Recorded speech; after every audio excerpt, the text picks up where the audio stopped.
You're watching the Motorola Edge 20 Fusion disassembly. If you want to see more videos like this, make sure you like, subscribe, and click on the notification bell so you'll be notified the next time I upload a video. And if you need any tools, there are links in the description.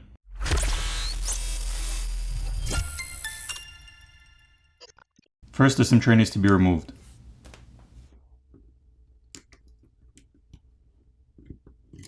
Next, we need to apply heat to the backplate using a hairdryer or a heat gun to loosen up the adhesive underneath, and then we're going to use a plastic pry tool to pry the backplate off.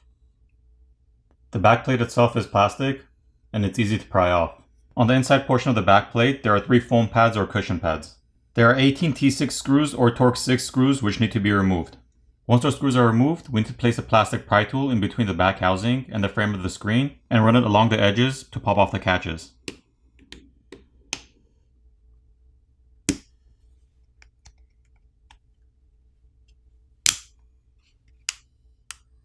Now the back housing can be lifted up from the right to the left, but be careful since the fingerprint reader cable is still attached to the main board. The flex cable for the fingerprint reader can be disconnected by just popping it off. The back housing is plastic as well. And there's an NFC antenna located on the top center, as well as some antenna lines drawn on the plastic. The glass camera lens cover is held on with adhesive, so it can be replaced by applying heat and prying it off. On the other side, we can see some graphene film, and we can see more antenna flex cables around the back housing. Now the graphene film over the shields needs to be peeled off and removed. Once we have access to the battery cable, it can be disconnected. And then we can proceed to disconnect the rest of the cables.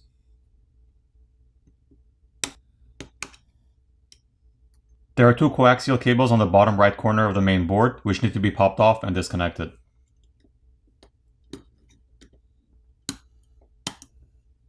The front-facing camera cable can also be disconnected by just popping it off.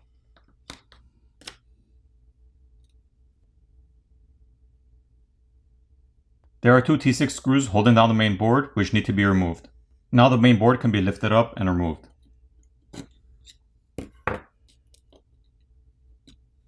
The top camera is the main 108 megapixel lens, below it is the ultra-wide and macro lens, and next to the main camera is the depth sensor.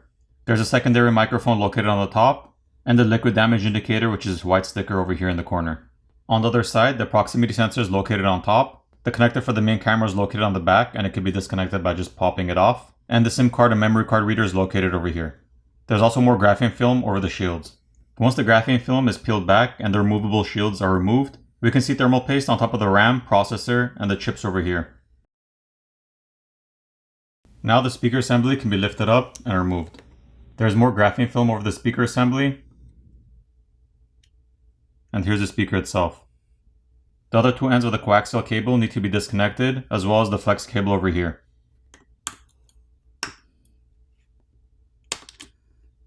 There's a single T6 screw holding down the subboard.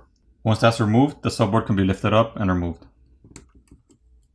The primary microphone is located underneath the shield, and next to it is the charger port with a rubber gasket, followed by the headphone jack, which also has a rubber gasket around it. There are 2 liquid damage indicators, these white circle stickers, and here's a look at the other side. In order to remove the battery, there are no provided pull tabs, so we're going to have to use some isopropyl alcohol and get some around the edges of the battery and let it sit there for about a minute so it eats away at the adhesive underneath, making it easier to pry the battery off.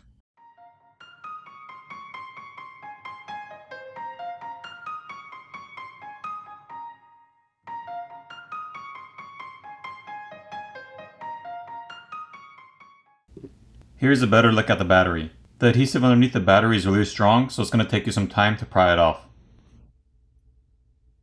Once the battery is removed, we can see the screen cable, which is routed through an opening over here in the mid-frame.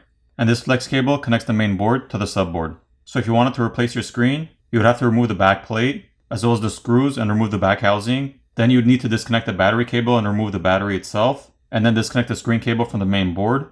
At that point, you would heat up the screen on the front of the phone to loosen up the adhesive underneath and pry your old screen off. Apply new adhesive, reapply your new screen, and reassemble the phone. However, most screen replacement assemblies come with the mid-frame already pre-attached, so all you would have to do is remove all the parts from your old frame and move it onto the new frame and just reassemble it. So moving on, the vibrator motor is located down here. The flex cable for the volume keys and power button is located right here, and it's just held down with adhesive. The earpiece speaker is located on top and it's also held down with adhesive. There's a liquid damage indicator underneath the SIM reader. And the flex cable for the button on this side is located right here. As far as repairability goes, I give this phone an 8.5 out of 10. Taking this phone apart was fairly simple. The only difficult part was removing the battery since the adhesive underneath it is really strong. Now it's time to put the phone back together.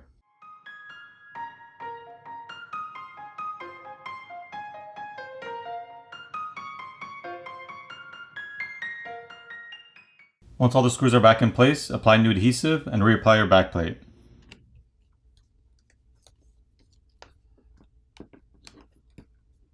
Flip over the phone, power it on, and you're done. I hope you enjoyed the video, and I'll see you guys in the next video.